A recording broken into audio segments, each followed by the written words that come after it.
Hola chicos, hoy os vamos a enseñar cómo aparcar en paralelo. Punto número 1. Elige un lugar adecuado. Piensa que en el examen tienes un máximo de 2 minutos para estacionar, por lo tanto no te compliques la vida y busca un lugar en el que estés seguro de que el coche va a entrar. Vale, ya está. Punto número 2. Señaliza tu intención de hacer la maniobra del estacionamiento con el intermitente del lado hacia el que vas a estacionar y ves reduciendo progresivamente la velocidad.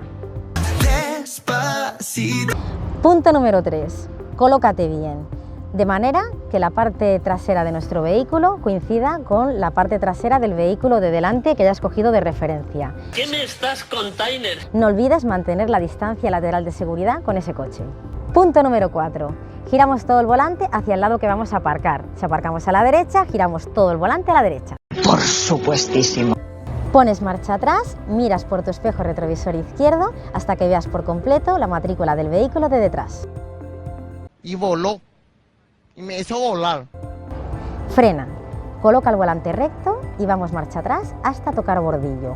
Ojo con no subirte, tenemos que hacerlo muy lentamente. Punto número 5. A esto le llamo yo el 1, 2, 3. Gira todo el volante hacia la derecha, pon primera y avanza 3 segundos con el vehículo en movimiento a velocidad de 1, 2, 3. ¡Para adelante no! ¡O os quedéis aquí parados! Punto número 6. Todo lo contrario. Giramos todo el volante hacia la izquierda, ponemos marcha atrás hasta dejar el coche recto. Punto número 7 y último. Deja las ruedas rectas, punto muerto, freno de mano y apagas el motor. Ya has aparcado.